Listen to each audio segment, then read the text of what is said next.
Bonjour à tous, ravi de vous retrouver dans Smart Job, le rendez-vous RH Emploi de Bismart. C'est tous les jours, du lundi au vendredi, c'est en direct, je suis très heureux d'être avec vous.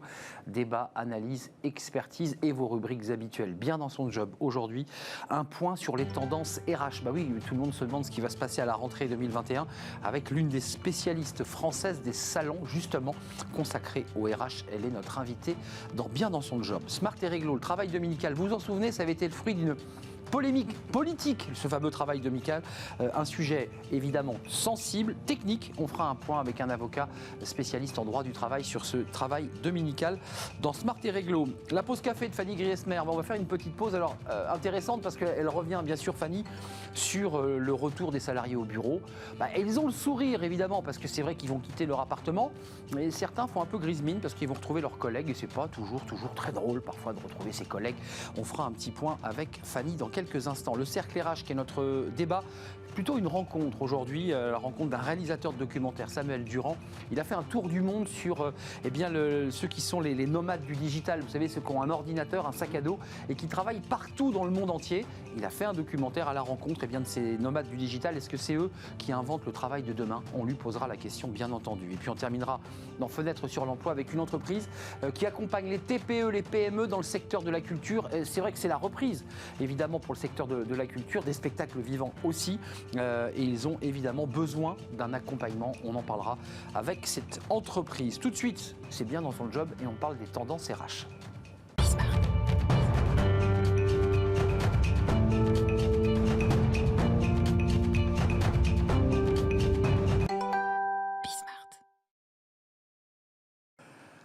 Bien dans son job, quand on est RH, c'est vrai qu'on se gratte un peu la tête, évidemment, parce que c'est bientôt la rentrée et les RH, les DRH commencent déjà à se projeter sur ce qui va se passer en septembre prochain, puisque doucement, mais sûrement, nous retournons au bureau et nous reprenons une vie normale. Florence de Courtenay, merci d'être avec nous. On va mettre le thermomètre finalement dans ces tendances, parce que vous êtes au contact de tout cela. Vous êtes directrice générale de Info Promotion. C'est une marque peu connue du grand public, mais qui est centrale parce que vous organisez depuis 25 ans des salons professionnels justement pour les RH. Alors 25 ans d'expérience pour ce fameux salon qui se trouve porte de Versailles, on est d'accord. Tout à fait. Solutions ressources humaines, vous en montez un sur le e-learning. Exact, qui existe depuis 20 ans aussi. Voilà, donc vous avez une expertise. Alors d'abord, juste un mot sur votre entreprise, parce que c'est intéressant d'avoir quelqu'un qui faisait de l'événementiel et qui, il y a un an, on lui a dit, vous tirez le rideau, vous rentrez vos salariés, vous leur donnez le chômage partiel. Comment ça s'est vécu, ça, pendant un an? Plus ou moins bien. C'est frustrant. Oui, c'est très frustrant. Alors après, on a eu, la chance, si vous voulez, en septembre dernier, de pouvoir ouvrir, juste avant la refermeture de tout le salon Solutions Ressources Humaines et Digital Learning. Ah, vous avez réussi à le caser? Ouais, on a réussi. On s'est tenu du 22 au 24 septembre, et le 25, tout refermait. Donc, ça a été, si vous voulez, un bon moment, mais sur d'autres produits, on a 18 mois qui sont passés sans rien, quoi. Dans nos métiers, si vous voulez, c'est un petit peu comme une grossesse. On travaille 9 mois pour la préparation d'un salon, si ce n'est que là, ça a été un peu plus long. Donc, et le bébé n'est pas sorti? Non, c'est un peu comme les éléphants, quoi. Est-ce que vous nous confirmez, on va parler évidemment de ces tendances RH, est-ce que vous nous confirmez ce qu'on appelle, ce que le ministre de l'économie appelle la reprise, la relance? Oui. Est-ce que ça redécolle? Est-ce que vos salons repartent? Est-ce qu'il y a une dynamique? Alors, il y a une vraie dynamique, déjà parce qu'on est très motivés, et d'autre part, nos clients, les exposants, ont besoin à la fois du contact humain, mais aussi du contact humain en présentiel pour générer des contacts, les fameux leads. C'est la raison principale quand même pour un exposant de faire un salon professionnel, le lead. Côté visiteurs, on sent effectivement aussi une véritable appétence, les visiteurs étant les DRH, mais aussi les directeurs de la formation. Très important. Exactement, très très important. D'où le e-learning d'ailleurs. D'où le e-learning Expo qui va fêter ses 21 ans. 21 ans déjà sur le e-learning, on en parlait il y a 21 ans? On en parlait il y a 20 ans. C'était quand je disais ça l'année dernière, parce qu'on a pu fêter les 20 ans, ça surprenait tout le monde. Mais science-fiction, il y a 20 ans, en disant mais on va. C'est clair. Hein. On vous regardait en disant mais qu'est-ce que c'est que ce salon? Ça existait. Alors c'était un pôle au tout début, qui s'est toujours tenu avec et RH. qui prend une place de plus en plus importante. Évidemment. Vous imaginez bien, quand vous avez 100% des collaborateurs en distanciel, il faut bien faire quelque chose pour les motiver, les engager et former. Donc Florence, vous aviez anticipé il y a 20 ans l'idée qu'on allait de plus en plus s'appuyer sur de la formation distancielle en e-learning. Vous l'aviez Évidemment, anticipé. mais de toute façon, il y a 20 ans, c'était, on va dire, les balbutiements du numérique. C'est ça. Mais vous comme moi, on a vu naître l'Internet, C'est vrai. l'email. Moi, j'ai connu le calepin. Moi, j'ai connu le téléx, donc je peux vous D'accord, dire, bon, écoutez. et le fax. Et j'ai connu le fax aussi. Voilà, c'est vrai. mais vous dites ça à un jeune de 20-25 ans que vous recrutez, il vous regarde très bizarrement. C'est un Voilà. choc de génération, il n'y a pas de doute. C'est une évolution. Enjeu numéro 1, en tout cas, c'est les enjeux que vous avez identifiés, que vous commencez à identifier, c'est la fameuse digitalisation, puisqu'on est dedans, commençons par ce thème. Oui. Il y a une vraie transformation, une digitalisation de plus en plus importante, et pas uniquement de la partie supply chain et de la ressource, je dirais, de production, mais des RH. Bien sûr. Alors, le Covid, la crise sanitaire a certes accéléré les choses, mais ceci dit, on parlait déjà de la digitalisation de la fonction RH en 2016.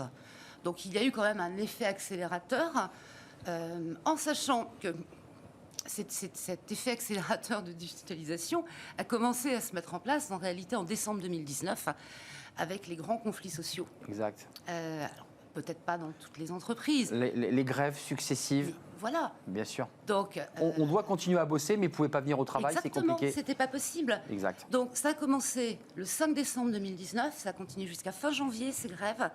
Et puis après, boum, le méchant virus. Enfin, vous parlez des grèves, là, en l'occurrence 2019, on est sur les gilets jaunes. Puis avant, il y a eu la loi travail, parce que c'est de ça dont il est Exactement. question. C'est loi travail Voilà. plus gilets jaunes qui ont dérégulé finalement Ça le a travail. dérégulé, donc la fonction RH s'est trouvée effectivement totalement embarquée. Ça fait depuis plusieurs années maintenant, si vous voulez, les DRH font partie des comités exécutifs. Ils collaborent, ils ou elles, pardon. Non, je vais me faire... Oui, il y a beaucoup de femmes, hein, c'est une profession très Oui, mais féminine. pas que. Oui, il y a aussi des hommes. Pas que, il y a une certaine parité. Florence, deuxième enjeu que vous pressentez, que vous avez diagnostiqué, c'est, alors ça c'est un sujet dont on parle beaucoup sur ce plateau, c'est la fidélisation et l'engagement. Commençons par l'engagement. Est-ce que le télétravail n'a pas provoqué une forme de désengagement ou un rapport un petit peu distordu au travail ? Alors, il a fallu trouver des solutions innovantes. Donc, le digital, heureusement qu'il était là, merci Saint-Digital, pour mettre en place ce qu'on appelait avant les intranets, notamment. Donc, ça s'appelle la Digital Workplace. J'ai aussi un salon en même temps qu'RH. Exact, je ne l'ai pas cité. Voilà. Donc, au même moment, en fait, c'est ça. au même moment. Ce sont des espaces différents. Sur le même hall, voilà.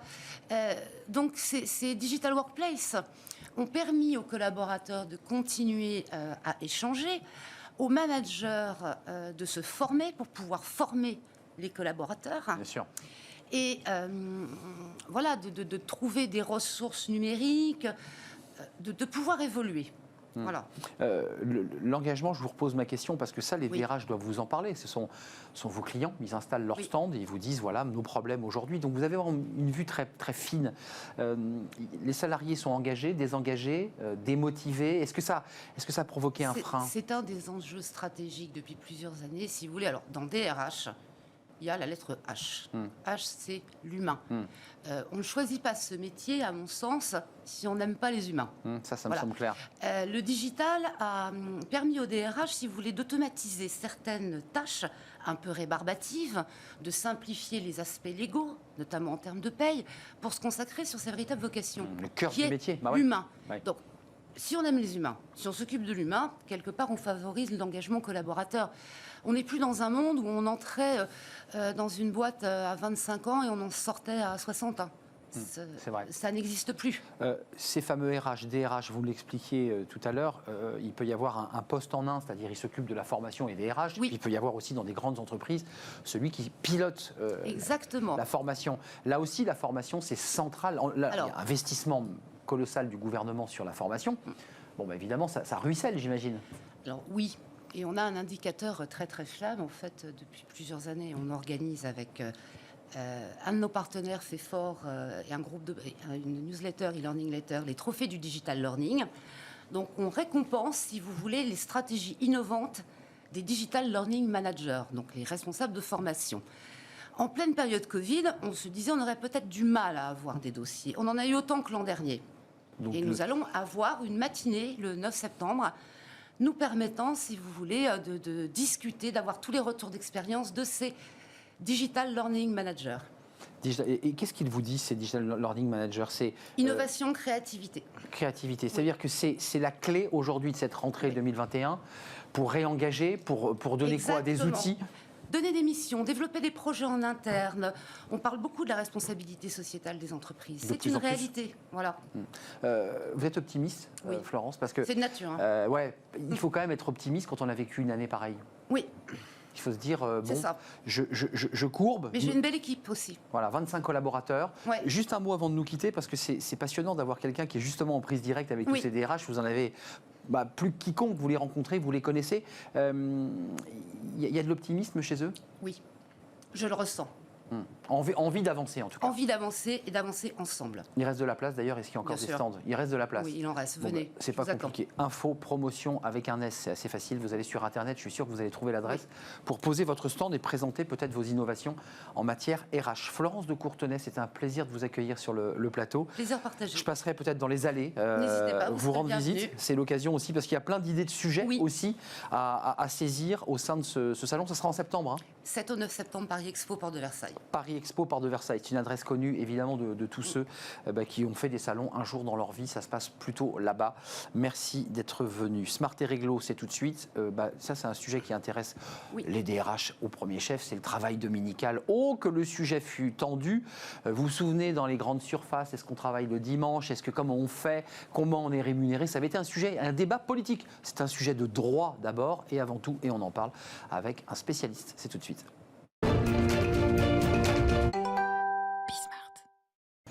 Smart et Réglo, notre focus juridique avec Clément Estivier. Bonjour Clément. Bonjour. Ça vous plaît? Vous revenez régulièrement maintenant? Je pense que j'y ai pris goût. Vous avez pris goût? Je sens que c'est un plaisir. Avocat en droit du travail au cabinet Faro, chargé d'enseignement à l'université Paris 1, Panthéon-Sorbonne, en droit du travail, j'imagine. Droit social. Droit social. Droit social, donc vous êtes très occupé. On va parler d'un sujet, c'est votre sujet, parce que c'est un sujet que vous avez souhaité porter, qui est le travail dominical. Moi, je l'évoquais sous l'angle politique, c'est mon tropisme. Ça avait été un débat sans fin pendant des semaines et des mois à l'Assemblée nationale. D'abord, concrètement, c'est quoi le cadre qui régit ce travail dominical? Pour commencer simplement. Alors, le travail dominical, moi déjà, je l'aborderai sous un angle juridique. Mais évidemment. Moins politique. Je ne vous emmène pas sur l'angle politique. Mais le Code du travail aujourd'hui prévoit deux principes très clairs. On verra que les dérogations le sont moins. Mais le premier principe, c'est le repos hebdomadaire. Le repos hebdomadaire, c'est le fait c'est l'interdiction de faire travailler un salarié plus de 6 jours par semaine. Et de lui faire bénéficier donc de 35 heures de repos chaque semaine. Ça, c'est le premier principe. Le deuxième principe, c'est que ce repos-là, il doit être, en principe, octroyé aux salariés le dimanche. En principe. Alors là, on rentre évidemment dans la complexité, c'est toutes les dérogations, parce que les chiffres que vous nous avez apportés sont assez intéressants. On pense que tout le monde se repose le dimanche. Ben non, en fait, il y a une grande partie de la population qui bosse déjà le dimanche. Et on peut les citer, il y a pas mal de corps de métier évidents. L'hôpital, par exemple. Exactement, l'hôpital, la restauration, même le commerce. On a beaucoup de magasins qui sont aujourd'hui ouverts le dimanche. Et ça concerne du coup aujourd'hui quasiment un Français sur 5. Donc c'est-à-dire 6 millions de personnes. Alors là, on va rentrer un petit peu dans la complexité. Je ne veux pas vous ramener sur le débat politique, mais qui avait été le débat politique, de savoir si on ouvrait les grands magasins, la grande distribution, notamment le dimanche, avec un débat très complexe sur le commerce. Est-ce qu'on consomme plus le dimanche? Est-ce que le dimanche est consacré à la consommation? Presque un débat philosophique. Quelles sont, là encore une fois, qu'est-ce que prévoit la loi en matière de dérogation? Alors, les dérogations sont extrêmement nombreuses et très complexes. Pour ma part, je vais vous proposer deux catégories de dérogations. La première catégorie de dérogation, c'est les dérogations concernant l'activité. Donc l'activité de l'entreprise ou de l'établissement, c'est la nécessité de continuité. Donc c'est le fait de pouvoir répondre à des besoins publics. Donc on a les hôpitaux, les cafés, les restaurants, les magasins de bricolage également. On a également l'ensemble des commerces de détail alimentaires qui bénéficient aujourd'hui d'une dérogation jusqu'à 13h le dimanche. Et on a enfin le travail en continu, donc les entreprises industrielles. Ça sont les dérogations liées à l'activité. À côté, on a moi ce que j'appellerais les dérogations administratives.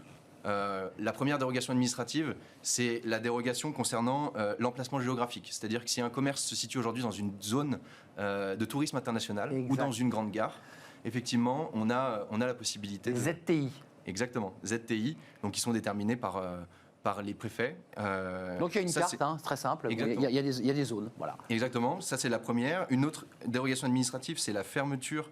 C'est le fait que la fermeture puisse être préjudiciable à la fois pour l'entreprise ou pour le public. Exact. Et ça, on verra qu'il y a une instruction du ministère du Travail le 10 mai en ce sens pour donner la possibilité au préfet de prendre des arrêtés préfectoraux. Et enfin, il y a le travail le dimanche du maire. Et le dimanche du maire, c'est celui qui est assez connu, très connu, qui nous permet d'aller faire nos courses avant Noël dans les magasins les dimanches. C'est ça. Alors, la polémique est née quand même, faut le rappeler, d'un débat autour de peut-on imposer à un salarié le travail dominical ? Parce que tout l'enjeu n'est pas que certains le souhaitent, certains disent j'accepte et que je suis volontaire, donc là il n'y a pas de souci. C'est lorsqu'une entreprise dit à l'ensemble de ses équipes, je vous impose le travail dominical. C'est là où il y a difficulté. Exactement, c'est la difficulté et c'est pour ça qu'on a toutes ces dérogations qui sont différentes et qui ont un régime différent. Moi, je vous propose du coup cette distinction-là parce que pour les dérogations liées à l'activité dont je viens de vous parler, en règle générale, le travail dominical est prévu dans le contrat de travail. C'est ça. Dès le départ, on signe, on sait qu'on bossera le dimanche. On sait que dans un café, un hôtel, à l'hôpital ou même aujourd'hui éventuellement un magasin de bricolage, on sait qu'on va être amené à travailler le dimanche. C'est dans le contrat de travail, on n'a pas la possibilité de refuser. Si on refuse, on peut se voir sanctionner. D'accord. Alors, là, ça c'est le cas où le salarié n'est pas pris au dépourvu. On lui dit tout de suite, et il le sait, de fait, le secteur d'activité où il rentre l'oblige à le faire. Puis, il y a les cas de figure, je reviens à la grande distribution, puisque l'enjeu s'est porté sur la grande distribution, qui disait, mais laissons nos magasins ouverts le dimanche, les gens ont besoin de faire leurs courses et d'en profiter. Là, c'est compliqué parce qu'ils n'ont pas le droit d'imposer à leurs salariés le travail dominical. Exactement. Et donc, pour tous les autres types de dérogations, on a ce qu'on appelle le principe du volontariat. Et le principe du volontariat pour le travail dominical, c'est le fait qu'on sacralise encore le dimanche et qu'on... Jour du Seigneur, parce qu'il y a tout un symbole autour du dimanche. Exactement, depuis nous c'était 1906, mais on verra que c'est encore juste plus après la loi de 1905, la loi de séparation des églises et de l'État. Exactement. Et donc on a la nécessité aujourd'hui d'avoir un accord écrit de la part du salarié pour qu'il travaille le dimanche. Alors, le salarié doit spécifier par écrit son désir de travailler le dimanche. Beaucoup sont volontaires, il faut le reconnaître. Beaucoup de syndicats poussent contre, mais même parfois contre les salariés qui veulent travailler le dimanche. Quels sont les bénéfices et les avantages à travailler le dimanche ? Parce que on est mieux rémunéré, quand même, c'est une base. Alors, le Code du travail, effectivement, pas toujours, ça dépend effectivement des dérogations, mais le Code du travail prévoit quant à lui, aucune majoration concernant la rémunération. C'est le principe de base. Après, on a énormément de dérogations, notamment toutes les dérogations dont je vous parlais, administratives. Les arrêtés préfectoraux, le travail le dimanche du maire, ou même les ZTI et toutes les grandes gares. Lorsqu'on travaille dans un commerce qui, du coup, bénéficie d'une de ces dérogations, on peut avoir des majorations de salaire, une contrepartie supplémentaire, qui peut aller parfois jusqu'à une rémunération qui est doublée.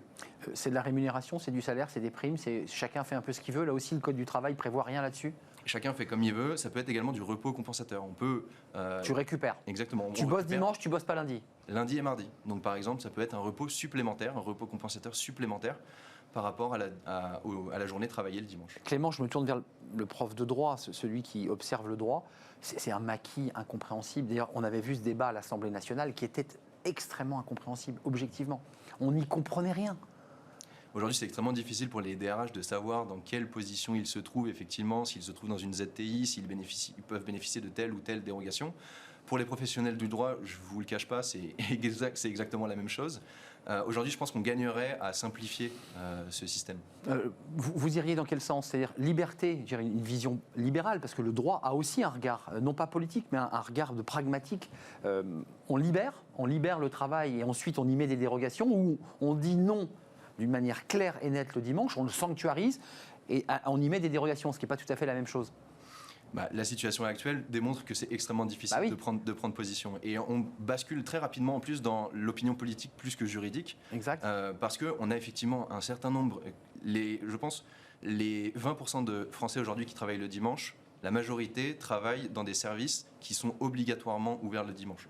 C'est-à-dire que les hôpitaux ne peuvent pas s'arrêter le dimanche, de la même manière pour les hôtels et pour certains commerces. Mais le principe du volontariat me semble être une très bonne chose parce que ça permet également à notamment des étudiants, et on voit que c'est une énorme partie des travailleurs du dimanche, de pouvoir soit compléter leur rémunération ou travailler en dehors de leurs études. Payer leurs études en partie et de leur permettre de pouvoir vivre dans des conditions à peu près normales. Et c'est vrai que ces jobs du dimanche, ils sont bien pratiques pour pas mal de jeunes dont les parents ne peuvent pas payer leurs études. Merci Clément Estivier d'être venu. Vous allez revenir, j'en suis sûr. C'est avec un nouveau thème, avocat en droit du travail au cabinet Faro. Et puis vous êtes professeur de droit à la Sorbonne. Merci Clément. On fait une petite pause. Je ne sais pas si ça s'est passé comme ça pour les avocats, mais le retour au bureau, c'est sympa. Dans un premier temps, mais Fanny Griesmer, dans sa pause café, va nous dire que c'est sympa, mais on retrouve les collègues, ses habitudes, et parfois on n'a pas envie de voir ses collègues. Oui, c'est tout le paradoxe de ce retour au bureau. On a le sourire, et puis un quart d'heure après, on l'a moins. Fanny Griesmer nous explique tout. C'est tout de suite.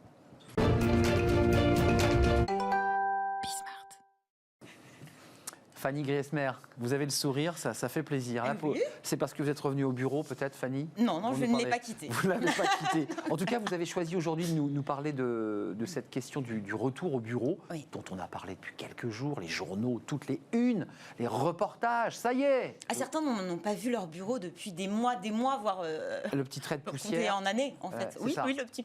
j'espère que... Mais la poussière a été faite, mais oui, effectivement. En tout cas, vous appuyez sur le paradoxe. C'est vrai qu'après ces mois de télétravail, vos collègues vous ont peut-être manqué, et plus que vous ne le pensiez.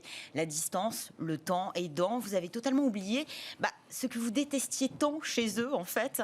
Vous en êtes même arrivé à regretter la promiscuité de l'open space avec son lot de petits et de grands désagréments. Bref, entre quatre murs, chez vous, à travailler en solo, vous avez peut-être un petit peu idéalisé votre vie de bureau passée. Sauf que voilà, l'heure de retourner au bureau est venue. Vous allez retrouver alors petit à petit une vie sociale un petit peu plus riche, mais vous avez dans un même temps devoir supporter de nouveau ceux qui vous irritaient jadis. Il y a fort à parier que quelques jours de présentiel suffiront à vous faire retrouver très rapidement, trop rapidement la mémoire. Jean-Paul Sartre, l'enfer, c'est les autres. Et oui, et il n'y a pas que Jean-Paul Sartre qui le disait, mais en tout cas dans la jungle de l'open space, c'est aussi ce que pense une majorité de Français. D'après un sondage réalisé par l'agence d'intérim CAPA en 2019, 2 salariés sur 3 déclarent travailler avec des collègues gênants. En revanche, très peu ont l'impression de déranger leurs voisins de bureau. Seulement 11% des sondés pensent être à l'origine d'une gêne. Bref, tout le monde nous gêne, mais on ne gêne personne. C'est le voisin. Un peu gênant. Ouais, c'est ça. C'est toujours le voisin.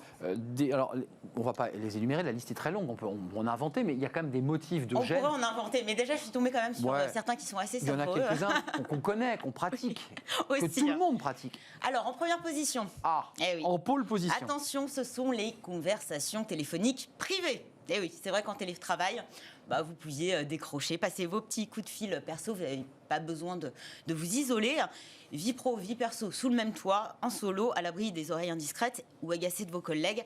Attention, de retour au bureau. Voilà, aller faire les 100 pas dans le couloir ou sur le trottoir, c'est peut-être mieux. En tout cas, pour maintenir vos conversations le plus privées possible et pas déranger vos collègues. En seconde position, nous retrouvons les bruits. Et pas n'importe lesquels. Ce sont les bruits corporels. Oui, vous avez bien entendu. Je vous laisse imaginer tout ce que ça implique. Alors, il y a entre autres la toux, les raclements de gorge, les éternuements et tout le reste. Je vois pas ce que vous voulez dire. C'est très charmant. C'est surtout très agaçant, apparemment. Encore une fois, chez et vous. odorant, parfois. Alors ça, on va le voir aussi juste après. Vous avez peut-être pris vos aises en télétravail. Ça peut se comprendre. N'oubliez pas que vous n'êtes plus vraiment très seul au bureau. On n'est plus seul. Non.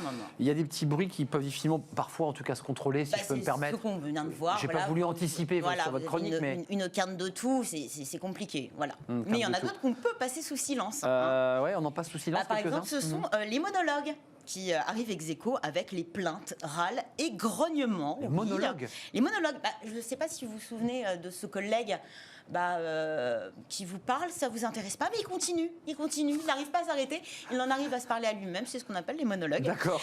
Tout aussi irritant, ce collègue râleur, celui qui peste à tout va, il a trop de boulot, il n'arrive pas à boucler un dossier, il a des insomnies, tout le monde est au courant. Et quand il grogne, ça fait aussi du bruit. Et parmi les sources de gêne, il y a une autre source de gêne. Alors, elle est silencieuse, celle-là, c'est le vestimentaire. Très étonnante, totalement subjectif. Incroyable. La tenue vestimentaire de vos collègues. À croire que le look savamment négligé de votre voisin de bureau vous perturbe, vous empêche peut-être de vous concentrer, vous gâche aussi le paysage. Alors, a priori, c'est déjà une bonne chose. Vous allez échapper à l'uniforme du télétravail, le jogging pantoufle. Et puis, ce qu'on peut vous souhaiter, c'est que votre collègue, votre cher voisin de bureau, retrouve le chemin du bureau et se fasse le plus beau pour aller bosser. Ce sera peut-être plus agréable pour vous. Alors on arrive, j'avais un tout petit peu défloré votre chronique sans le vouloir. Moi, j'adore ça. Le vestimentaire, puis on arrive aux odeurs, c'est-à-dire ce qu'on respire. Les odeurs corporelles, haleine, transpiration, oui, ça fait partie de la vie. Et elle figure effectivement en bonne place dans le palmarès des motifs de gêne déclarés dans le sondage mené par CAPA. Alors c'est vrai que lors du premier confinement, on a assisté à un laisser-aller général, un laisser-aller constaté par Nielsen à travers la baisse vertigineuse des ventes de gel douche, de shampoing, de dentifrice. Je crois que ça montait jusqu'à moins 80% sur le gel douche. C'est quand même assez incroyable. Voilà, oui. Ouais. En télétravail, petite négligence aussi. La douche quotidienne qui est devenue optionnelle chez certains. En tout cas, là aussi, encore une fois, espérons que vos collègues retrouvent le chemin du bureau et dans un même temps celui de la salle de bain. En tout cas, vous pourrez compter sur ce protocole sanitaire qui prévoit toujours 1 mètre de distanciation avec vos collègues, le port du masque et puis une bonne aération des locaux. A priori, vous devriez respirer un petit peu mieux. Port du masque, très utile. Très utile aussi. Dans ces circonstances. Et puis, il y a une gêne qu'on a parfois un peu de mal à signaler. Il y a beaucoup de choses qui nous gênent, mais on n'ose pas le dire. C'est assez incroyable. Plus de 53% des Français qui ont du mal à le dire franchement à la personne qui les gêne. C'est quand même assez dingue. Et je ne sais pas s'il faut s'en convaincre, mais les femmes sont plus courageuses. Elles sont plus directes en tout cas. 52% d'entre elles capables de mettre les holà auprès de leurs collègues qui va un petit peu trop loin, contre 41% des hommes. Alors, est-ce qu'on supporte sans rien dire ? Non. Alors, on supporte sans rien dire à la personne qui nous gêne. Par contre, lorsqu'il s'agit de partager sa gêne et de critiquer autour de la machine à café, là, il y a du monde. En général, ça parle. 52% des salariés discutent entre eux de ce fameux collègue qui sent mauvais, qui râle ou qui est mal fagoté. Et pourtant, encore une fois, le coup au cliché, ce sont les hommes qui cancanent le plus. 56% contre 48% des femmes. Alors c'est vrai que le retour au bureau... ça fait tordre le cou à un cliché là. Ah, totalement. Ah oui, non mais c'est important de le dire. Oui. Les femmes entre elles qui disent du mal, et bien non, ce sont les hommes. Ce retour au bureau pour le meilleur et pour le pire. Le meilleur, vous allez retrouver vos collègues. Le pire, la gêne. Vous allez les retrouver aussi. Et puis en tout cas, vous aurez de quoi justement alimenter vos discussions de la machine à café, parce que forcément, depuis tout ce temps, vos collègues ont changé et pas forcément dans le bon sens. Les cancans, c'est les small talk que vous évoquiez dans votre donc en fait, chronique vous ne précédente. le pensez pas, mais on critique votre tenue. C'est ça. Donc attention à la tenue vestimentaire, attention à votre sous-de-bras, à votre haleine. Enfin, il y a tout un travail un petit peu. Soignez-vous, le plus beau pour aller bosser. Soignez-vous, soyez fiers de vous. On a un rôle social aussi en entreprise. Exactement, on a une image, on est une enseigne. Merci Fanny de nous avoir éclairé, parce que c'est ce que vous êtes en train de vivre là depuis hier, puisque c'est le retour depuis hier au bureau pour certains qui sont au bureau. Et lundi, vous comprendrez. Voilà, lundi, c'est la vraie rentrée. Voilà, taillez bien vos crayons. Merci Fanny, on se retrouve la semaine prochaine, en l'occurrence demain, puisque nous ne serons pas la semaine prochaine. Oui, je me suis déjà en train de me projeter dans la semaine prochaine. Nous sommes jeudi, vous serez là demain pour une nouvelle chronique. On fait une courte pause, on va s'intéresser. Alors, le sujet tombe bien et ce documentaire tombe bien, parce qu'on est en train de nous parler de la transformation du travail à travers le télétravail. Et le documentaire et son auteur, qui sera avec nous dans quelques instants, s'est intéressé aux digital nomades, ceux qui ont un ordinateur, Mac en général, avec plein d'autocollants dessus, et qui font le tour du monde avec un sac à dos, et qui envoient des mails, travaillent à distance. Alors c'est un monde merveilleux, est-ce qu'il est réel ? Oui. Est-ce qu'il est en train de de devenir le modèle ? Peut-être, on en parle avec lui, il sera avec nous juste après cette courte pause.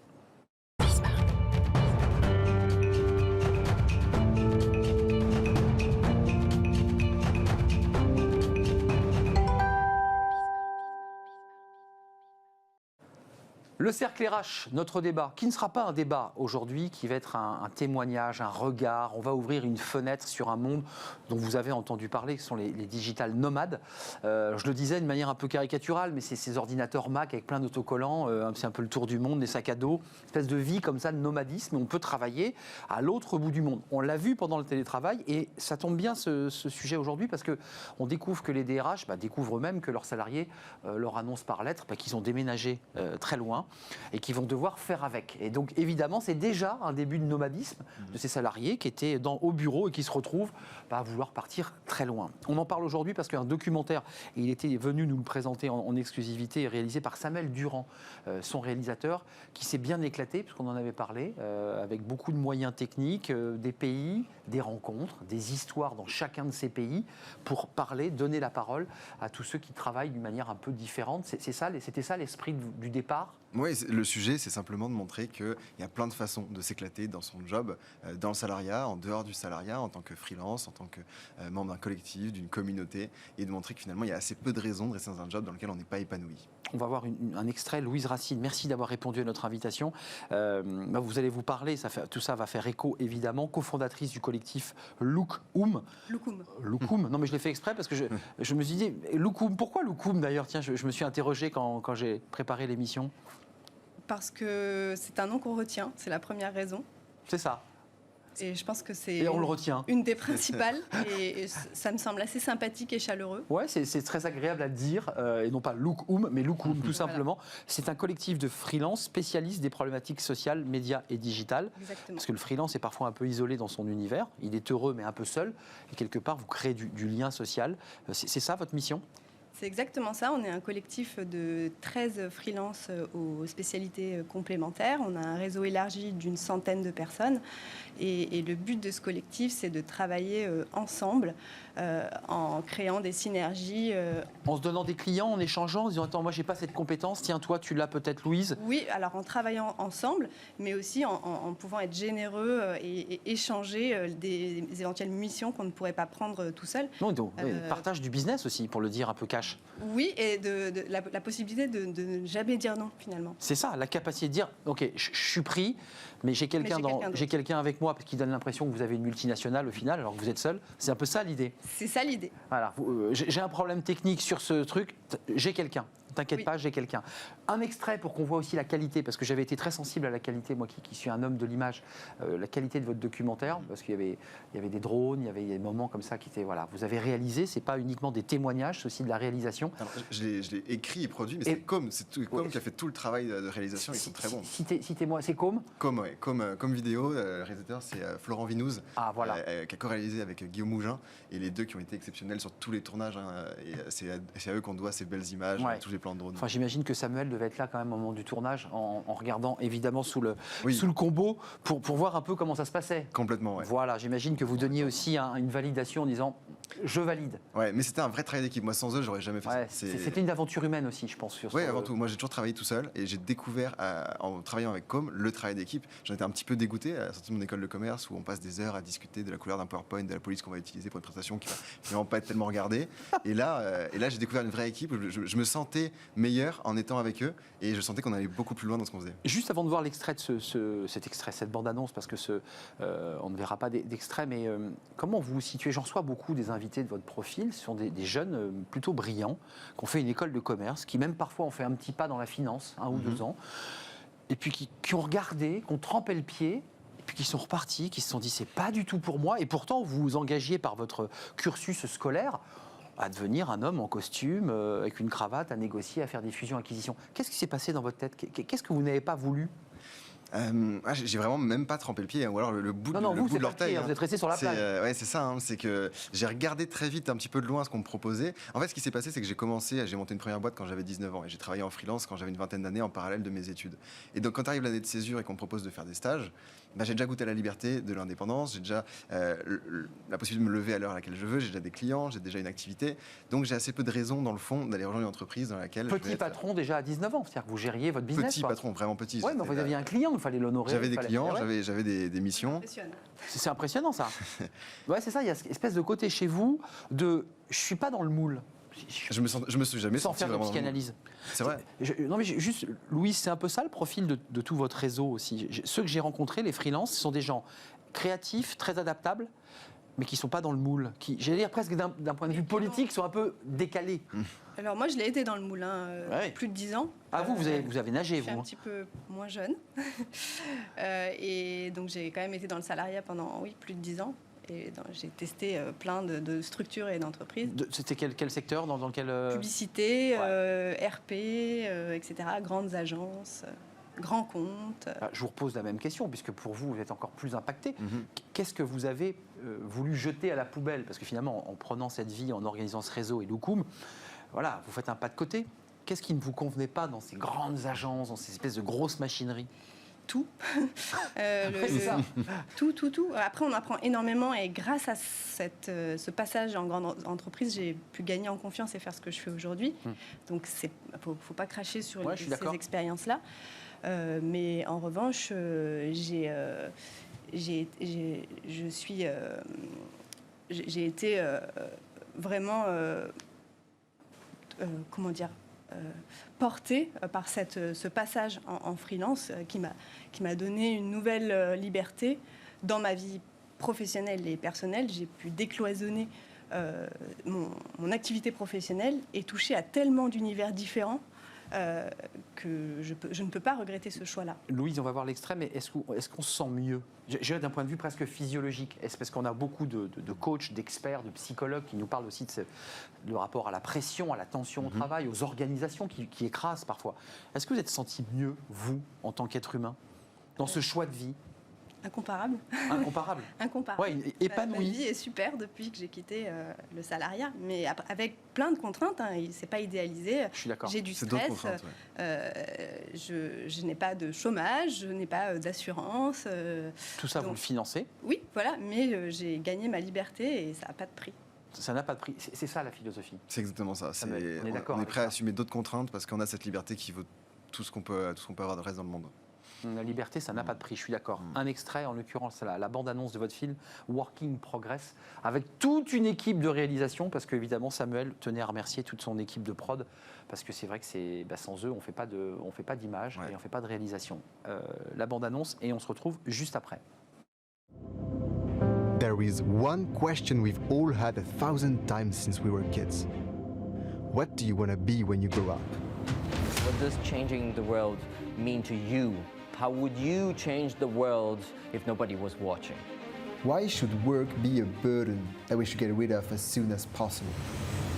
Basically, starting from the 1980s and 1990s, the promise of a job for life was gone. The only options you had, go to college, get your office job, house, marriage, kids, the end. Nobody even introduced the concept of working online. It's not just a generational phenomenon, it's basically the problem of our age. Je ne me sentais pas forcément à ma place, et en tout cas pas en mesure d'évoluer comme je le souhaitais. À quoi ça sert de gagner de la thune si on n'est pas assez heureux pour la dépenser? Can't we enjoy working, find meaning and fulfillment in it? People are already bringing the future of work into the now. We yearn for more flexibility and for more trust from our employers.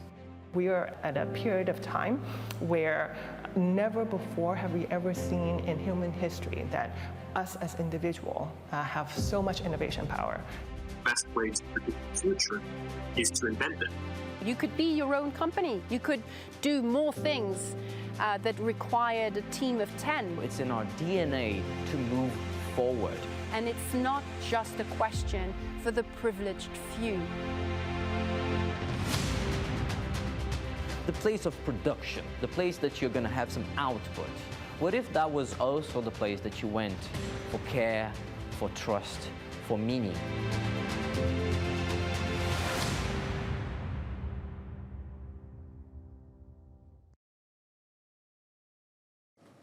Voilà, Working Progress, on le découvre sur la plateforme Salto. Dès demain. Dès demain. Salto, et alors ça c'est pour la France, et puis pour le reste du monde sur Curiosity Stream.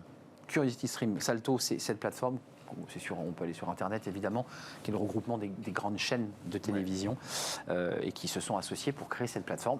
On découvre votre documentaire. Le monde se transforme. Vous l'avez vu à travers... Est-ce qu'on est en retard, nous, en France, par rapport, je dirais, au benchmark de tous les pays que vous avez rencontrés? Est-ce qu'on est encore assez patriarcal? Est-ce qu'on est encore un peu traditionnel dans notre manière de travailler? De façon assez générale, oui. Si on veut prendre le tableau global, oui, on a toujours quand même 2-3 ans de retard par rapport aux États-Unis, globalement, sur pas mal de sujets. Mais y a quand même des très bonnes initiatives qui existent en France et un peu partout. On ne peut pas faire de généralité quand même non plus pour dire tel pays est en retard par rapport à tel pays. Parce qu'en fait, aux États-Unis aussi, on a des boîtes qui sont très très en retard par rapport à certaines boîtes en France. En fait, il y a quelques personnes qui sont pionnières sur différents sujets, sur le salariat, sur le freelancing, sur le nomadisme, sur les collectifs. Et on trouve des collectifs qui sont hyper en avance. On est d'accord que on est sur une niche quand même là, Samuel. Le nomadisme, c'est une sorte d'image d'Épinal. On a le camping-car, on a la planche de surf, et puis on a ouvert comme ça dans le combi, on envoie quelques mails. Enfin, c'est pas que ça. Non, c'est pas que ça. On est d'accord. Je suis dans le cliché. Il y a vraiment des gens qui font ça, qui vivent comme ça. C'est-à-dire le matin, ils font leur taf, comme on dit, leur job. Ils envoient des mails, ils prévoient un truc, puis à l'après-midi, ils vont surfer, quoi. Ça existe. Ça existe. Le cliché du nomade qui travaille sur la plage, pas tellement parce que c'est pas pratique avec les grains de sable. Non, mais enfin, il est dans son camion et ou à l'hôtel. Ça, par contre, dans le van, complètement. Ça existe. Des gens qui deviennent nomades et qui se disent j'ai pas tellement de raison de voyager simplement 5 semaines par an. J'ai envie de voyager toute ma vie, j'ai envie de passer du temps. Et j'en connais, là, j'ai des amis qui sont au Mexique en ce moment, qui sont à Bali, qui sont. Et ils font quoi? C'est quoi leur business ou leur job? Alors, ce qui est intéressant, c'est que pendant très longtemps, en fait, ça a été réservé aux indépendants, aux entrepreneurs. Et de plus en plus, on en a qui sont salariés maintenant. La semaine prochaine, moi, je pars au Portugal avec des amis qui sont tous salariés et on va tous télétravailler depuis le Portugal. Et leur entreprise les autorise. Voilà, exactement. Ils n'ont pas menti. Ils ont dit on part au Portugal, on va bosser. Et ça pose aucun problème à l'entreprise. L'entreprise est complètement d'accord parce qu'en fait, elle sait que ce qui est important, c'est les objectifs qui vont être atteints. Et ça fait 1 an que l'entreprise a pu vérifier que les objectifs étaient atteints, même s'ils n'étaient pas forcément sur le lieu de travail.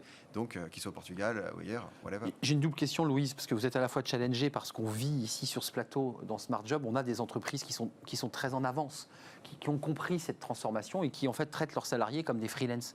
Ils leur disent dans le contrat, vous aurez déjà 2 jours ou 3 de télétravail, vous aurez des horaires totalement free et souples. Ça vous challenge, ça? Alors, où il y a de la place pour tout le monde? Oui, et finalement, là, ce qui est en train d'émerger comme modèle, c'est un modèle que nous, freelance, on C'est vous qui l'avez inventé? Déjà depuis qu'on a commencé. Et finalement, c'est vrai que souvent on nous a posé la question de est-ce que le confinement, est-ce que la Covid a été impactant pour votre activité? Pas trop. En fait, nous, le travail confiné et le télétravail, c'est notre vie en fait. Ouais, vous étiez déjà dedans. On avait déjà les modes de travail et les outils. Vous n'êtes pas revenu au bureau, donc vous? Moi, j'ai pas vraiment de bureau. Enfin, si, c'est chez vous? J'en ai plein, quoi. Vous en avez plein. Vous optez, parce que c'est un sujet qui est en train de s'ouvrir en France, les espaces les lieux dédiés, les coworking, tous ces espaces qui ne sont pas vraiment des bureaux, mais qui ne sont pas à la maison non plus. Vous optez pour quoi dans votre vie de freelance? C'est chez vous? Parce que vous avez 3 ordi et votre bureau, ou vous allez en coworking? Alors, ça dépend des moments. J'ai longtemps été en coworking. Personnellement, j'ai aussi loué des bureaux avec d'autres freelances du collectif. On se sent moins seul, on peut travailler ensemble, on a des projets communs. Oui, et puis on crée des synergies, on peut trouver des clients en coworking, on peut trouver des partenaires. Exact. Donc, il y a des rencontres, bien sûr. Donc après, quand on travaille tout seul, on a moins d'opportunités. Bien sûr. Mais je pense qu'un bon équilibre, travail en collectif, un travail en... C'est intéressant ce que vous dites, parce qu'il y a quand même le freelancing, il y a cette notion de liberté de côté. Mais ce que vous nous racontez d'un point de vue sociologique, c'est qu'il y a quand même ce besoin de travailler ensemble. Qu'on soit salarié ou pas, il y a quand même besoin de bosser ensemble. Ensemble et tout seul aussi, parce que être tout seul, c'est hyper important en fait. Et avec le décloisonnement des bureaux et les open space, c'est impossible de travailler seul. Ouais. Donc vous avez besoin de ces moments de solitude, puis aussi des moments où on est en connexion. Est-ce que c'est ça l'avenir du travail? Je vous la pose d'une manière un peu politique, parce que le travail est politique. La façon dont on travaille dit quelque chose d'une société. Est-ce qu'on est en train de déréguler le travail? C'est-à-dire qu'est-ce qu'une entreprise aujourd'hui se dit j'ai du dur, j'ai le hard, et puis tout autour, je vais le donner à du freelancing, la prestation extérieure. Enfin, il y a eu ce débat qui était très politique. Il y a les bonnes raisons et les mauvaises raisons pour lesquelles on régule. Et la mauvaise raison, et on la voit en ce moment avec la crise, c'est que quand on est en période de crise, on veut couper les charges fixes et on veut plus de charges variables. Donc concrètement, on veut avoir moins de main-d'œuvre salariée et plus de main-d'œuvre freelance. Et c'est pour ça qu'il y a un énorme engouement autour des freelances en ce moment. Mais il y a aussi quand même une tendance qui est sous-jacente, qui existe depuis quasiment une dizaine d'années. C'est surtout un sujet de talent, de guerre des talents. C'est qu'il y a des métiers sur lesquels on n'arrive pas à recruter. On a des annonces sur des sites carrières qui sont là depuis des semaines et personne ne postule. On a fait passer un entretien au mieux en 1 an. Alors qu'il y a des profils qui sont disponibles dès demain, qui sont hyper opérationnels et qui ont énormément apporté. Mais en freelance. Mais en freelance. Et ils veulent rester libres. Ce sont des gens qui ont une grosse valeur ajoutée. C'est aussi la force des freelances. Mais qui disent, moi, je ne veux pas revenir dans une entreprise. Je ne signerai pas de contrat. Enfin, c'est comme ça que vous le vivez, ou vous vous dites, tiens, dans 10 ans, parce que ma vie aura changé, je vais peut-être me remettre dans l'eau. froide. Si l'entreprise a changé, pourquoi pas? Si l'entreprise a changé. Vous avez le sentiment qu'elle change ou pas? Parce que vous la rencontrez, l'entreprise. Oui, j'en rencontre beaucoup qui ne changent pas beaucoup quand même. Ouais, c'est ça. Mais... Qu'est-ce qui n'a pas changé? C'est-à-dire une sorte de rigidité dans la structure? Oui. C'est ça. Je travaille avec des grands, surtout des grands groupes, des grandes entreprises qui ont beaucoup de mal avec le télétravail, avec la flexibilité, et qui ne font pas confiance. Et c'est ça le problème. Pour moi, c'est un vrai problème de confiance. Évidemment. Ça, je suis d'accord. C'est central qu'il ne faut pas confiance aux collaborateurs. Oui. Considérant que parce qu'ils sont loin, ils ne vont pas bosser. C'est ça. Et le modèle de Loukoum, en partie, c'est de faire confiance. Et finalement, en faisant confiance aux gens, aux travailleurs et aux collaborateurs, on obtient des choses merveilleuses. Moi, vraiment. Ce que je trouve intéressant dans vos profils et dans ceux qui nous regardent et qui auraient peut-être envie de se jeter à l'eau, d'ailleurs c'est le cas de le dire, c'est qu'on n'est plus dans une relation de subordination et de contrôle managérial un peu rigide qui est parfois très agaçant, mais on est dans une relation de j'ai une mission, je vous la rends, je fais bien le job, et on me rémunère avec. Donc ça dérégule ça aussi, cette relation-là. On est partenaire en fait. Je suis plus un salarié soumis à une subordination, mais je suis votre partenaire. Ouais, on est partenaire et l'entreprise fait confiance. On parle d'entreprise étendue. Les Américains parlent de Total Workforce Management, de se dire qu'en fait on peut travailler avec tout type de profil. C'est pas très important leur statut. Ce qui est important, c'est leurs compétences, c'est leur talent. Et dans une équipe, on sait qu'on est là parce qu'on a telle compétence qui est complémentaire, qui va dans le sens du projet, pas parce qu'on est copain avec telle personne qui gère le projet et ça fait 10 ans qu'on se connaît bien et qu'on va manger ensemble le midi. C'est plutôt. C'est du vécu, ça. On voit en entreprise, en fait, souvent. C'est très vrai. Ça existe, malheureusement. Et là, on se dit qu'en fait, on peut travailler avec tout type de profils. Des indépendants, des intérimaires, des salariés qui ne sont pas forcément dans la même branche, mais qui, une journée par semaine, c'est la mobilité interne, peuvent venir travailler dans un autre service de l'entreprise, apporter de la compétence. Et c'est-à-dire qu'on crée des équipes projets qui sont complètement hybrides, qui sont dérégulées au sein même d'un projet d'une entreprise. Quand même, on se le dise avant de partir, tout le monde ne peut pas être freelance, tout le monde ne veut pas être freelance. C'est surtout ça. Il y a des gens qui se sentent bien dans le salariat. Oui. Et pourquoi pas? On les comprend. Il n'y a pas de critique sur le salarié qu'on montrerait du doigt du genre. Et il y a aussi beaucoup de contraintes à être freelance, ne le cachons pas. Vous l'avez dit, mais il y a une prise de risque. Être freelance, c'est prendre des risques chaque mois et avoir des clients chaque mois pour se nourrir, et payer son loyer. C'est ça l'enjeu. Et il n'y a pas 5 semaines de vacances par an. Et il n'y a pas 5 semaines. Vous avez combien de semaines de vacances par an? 3 alors moi j'en prends 5. Mais parce que vous avez acquis... Parce que j'ai décidé que j'en prendrais 5 et que le reste de l'année, je travaille de manière très dense. Mais, plus de travail quand on est freelance en termes de volume horaire? Tout dépend comment on travaille, mais si on veut bien gagner sa vie, oui, mais finalement les heures passent beaucoup plus vite. Les heures passent plus vite, parce qu'il n'y a pas ce rapport de subordination. Oui, et on n'a pas cette contrainte de faire 8 heures par jour. C'est ça, on n'est pas à l'usine. On peut travailler 4 heures et travailler très bien et travailler peut-être un peu le week-end et c'est pas grave. Vous aussi? Moi, je suis incapable de dire, est-ce que là, je suis en train de travailler, en train de faire la promotion de mon documentaire? Vous travaillez pas vraiment, parce qu'en fait, sur mon temps libre, tu m'aurais proposé l'émission le samedi, je serais venu avec plaisir, parce que on passe un bon moment ensemble, et je suis très content de vous voir tous les deux. Donc en fait, j'ai du mal à dire, et c'est la même chose pour à peu près tout ce que je fais. Donc j'ai beaucoup de mal, à part des moments compliqués de comptabilité, où là, ça me fait peu plaisir, mais la plupart de ce que je fais dans mon travail, c'est une activité. C'est pas ressenti comme un travail. C'est pas un travail. J'arrive à différencier l'activité, et le terme de travail, je trouve que... C'est un grand débat philosophique. Il y a un plaisir qui fait que vous n'avez pas l'impression d'aller au travail. Complètement. Ou d'aller même au travail physiquement, d'ailleurs. Depuis que j'ai commencé ma vie de freelance, souvent je me lève le matin en me disant j'ai l'impression d'être en vacances, mais en fait je suis pas du tout en vacances. Mais par rapport à la vie d'agence que j'avais avant, et tout le stress que je pouvais avoir, les échéances et le management, mais c'est incomparable. Le jour et la nuit. Incomparable. J'ai été très heureux de vous accueillir, que vous ouvriez une fenêtre. Alors elle est en train de s'ouvrir, il ne faut pas non plus être conservateur. Elle s'ouvre doucement en France. On a des entreprises qui viennent sur ce plateau et qui témoignent de tout ce que vous me racontez. Vous voyez comment dans 10 ans, Samuel? C'est quoi le Samuel dans 10 ans? Toujours un nouveau doc, Un nouveau doc, même plusieurs documentaires. Le prochain est en préparation, Work in Progress 2. On va se centrer sur l'entreprise de demain et sur en quoi le salariat peut encore être attirant. Dans 10 ans, je me vois résolument libre encore, après que ce soit en freelance, en tant que salarié, en tant qu'un collectif, peu importe, parce que je pense que l'entreprise va se transformer vers plus de liberté aussi. Je ne suis pas fermé à devenir salarié peut-être un jour, mais au sein d'une boîte qui sera transformée. En tout cas, pour l'instant, je suis résolument indépendant. C'est un scoop, Samuel Durand n'est pas fermé à devenir un jour salarié. Notez-le bien. Et en plus, c'est enregistré, c'est l'avantage. Comme ça, on pourra vous le ressortir dans 10 ans, parce qu'on se reverra, j'en suis sûr. Auteur de ce documentaire, c'est Salto, Work in Progress. Salto, c'est en France. Allez découvrir ce doc. Il est diffusé, présenté demain sur Salto. Louise Racine, merci d'être venue nous faire partager votre vie, vos sensations situation de freelance, cofondatrice du collectif Loukoum, avec plein de problématiques, plein de métiers différents. C'est un petit fil rouge comme ça qui relie tous ces freelances. On termine l'émission avec Fenêtre sur l'emploi. Vous n'allez pas être dépaysés, ce sont les métiers de la culture. On va recevoir une entreprise qui accompagne les TPE, les PME de la culture. C'est la reprise aussi dans le secteur de la culture, qui accompagne ces entreprises qui parfois évidemment sont un peu hésitantes après un an de Covid. On en parle. Et c'est Fenêtre sur l'emploi, c'est tout de suite.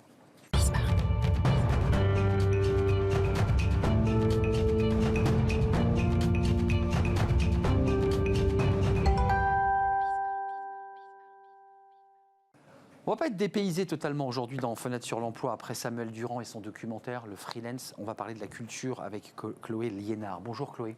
Bonjour Arnaud. Vous allez bien ? Ça va et vous ? Moi, je suis très heureux parce qu'on parle des missions et de sujets qui sont tellement passionnants dans cette émission. Cofondatrice et de Omnia Culture. C'est comme ça qu'on dit ? Omnia Culture, voilà. Omnia Culture et CEO de Omnia Culture. Voilà. Il suffit d'une petite lettre en moins sur la feuille et puis on dit des bêtises. CEO d'Omnia Culture. Qu'est-ce que c'est CEO ? C'est l'accompagnement des TPE, des PME, de la culture et des médias. Voilà, alors on est à la fois un cabinet de recrutement, mais aussi on accompagne les profils juniors et étudiants vers l'insertion professionnelle dans ces secteurs, donc culture, communication, médias. Communication, médias sont en réalité un sous-secteur de la culture, mais on essaye de clarifier un maximum le message. Ça fait plaisir. Donc voilà, donc à la fois on recrute, on accompagne le recrutement pour les TPE et PME du secteur culturel, puisque en sortie de crise, le secteur culturel a besoin de se réinventer. Clairement. Et économiquement de se relancer. Donc ça passe d'une part par l'accélération de la transformation numérique, évidemment, mais aussi par les ressources humaines. Ils ont besoin de nouvelles compétences, nouveaux profils. Il faut savoir aussi que la branche RH n'est pas du tout spécialisée dans le secteur culturel, en dehors des grandes institutions. Et du coup, parfois, ils sont un peu pas de RH d'ailleurs, de vous à moi. Il n'y a pas de. C'est le patron de la structure qui recrute lui-même. Exactement. Bah oui. Et parfois, ils sont un peu perdus, donc nous, on va les aider à identifier les bons profils. Double question. D'abord, ils cherchent quoi aujourd'hui pour être dans l'actualité ? Vous dites qu'il y a une transformation, il y a une digitalisation, il y a la question de la billetterie, de l'organisation, des sites internet, de tout ce qui va avec la culture. Ils cherchent quoi en ce moment, vous qui faites du recrutement ? Qu'est-ce qu'ils cherchent comme profil ? Qu'est-ce qu'ils cherchent ? Alors déjà, ils cherchent à digitaliser les métiers de l'action culturelle, comme la médiation culturelle qui ne peut plus se faire uniquement dans l'espace quand il y a un confinement, donc ils digitalisent cette fonction. Il faut de la visio. Voilà, la visio, il y a des expériences à imaginer en live, et à la fois donc tous les métiers du numérique, donc les fonctions support et de la data. Donc au sens large, là où le secteur culturel était un peu en retard là-dessus, ils doivent mettre un peu le paquet, quoi. Évidemment. Et ensuite, il y a aussi les fonctions commerciales qui ont toujours recruté, mais là qui recrutent de plus en plus, et les métiers de l'administration, où là en général, dans l'administration... Voilà, pas besoin d'être dans le domaine de la culture, là c'est quelque chose d'assez large. Mais il y a toujours une particularité, c'est très particulier le secteur culturel. Ouais, c'est vrai. Et en plus dans l'administration, en général, il y a plus d'offres que de demandes, Donc là, il y a du recrutement dans l'administration. Le profil de ces juniors, qu'est-ce qu'on fait pour s'orienter vers ces métiers de la culture ? Parce que tout ça reste aussi un peu flou en matière de formation. C'est qui ces juniors qui sortent ? Ils ont fait quoi comme formation ? Alors la plupart viennent de formations universitaires, plutôt avec des parcours recherche, où là, la professionnalisation n'a pas été la première chose dans leur cursus. Mais aussi, on a des gens qui sortent d'écoles spécialisées dans le secteur culturel ou de commerce, de communication. Ces jeunes-là, ils ont besoin d'être accompagnés à l'insertion professionnelle, mais aussi dans la méthodologie, en fait. Ça s'apprend, en fait, de chercher un emploi.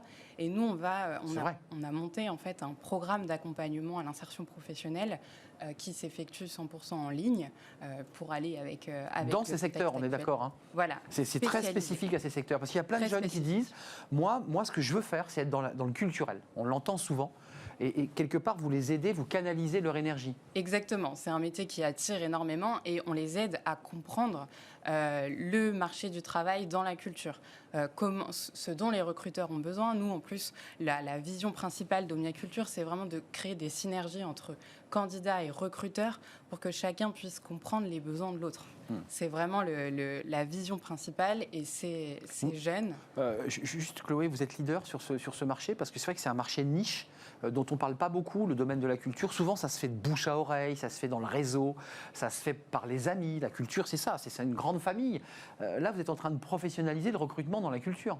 Le structurer en tout cas. Voilà, on le professionnalise et le réseau, on met un énorme accent sur le réseau dans notre programme. Donc à la fois, on leur montre comment développer son réseau puisque tout le monde ne naît pas avec un réseau professionnel. Bien sûr.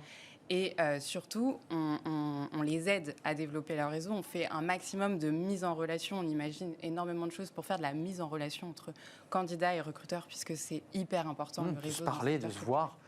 Et maintenant qu'on peut se voir vraiment dans un bar, dans un café, ça facilite le travail, j'imagine. Voilà, ça facilite le travail. Parce que la visio, c'est sympathique, mais autant se voir. Autant se voir.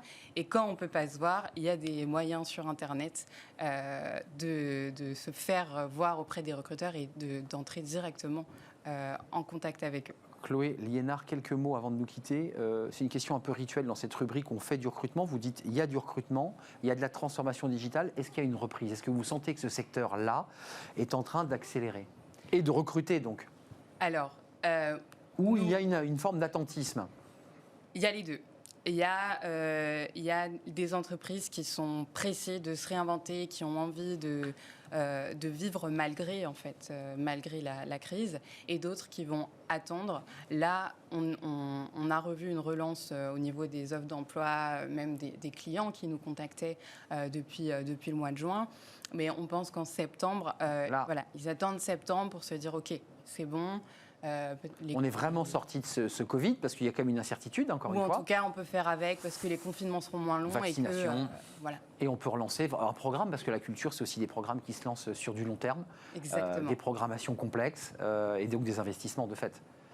Merci Chloé, c'était un plaisir de vous accueillir. Chloé Liénard, cofondatrice et CEO de Omnia. Oui, je l'ai bien dit. Omnia Culture. Omnia Culture. C'est quoi Omnia? Pourquoi vous avez appelé Omnia, c'est l'ensemble, c'est le tout et c'est l'esprit aussi un peu collectif. Voilà, c'est ce qu'on veut impulser en tout cas dans le secteur culturel.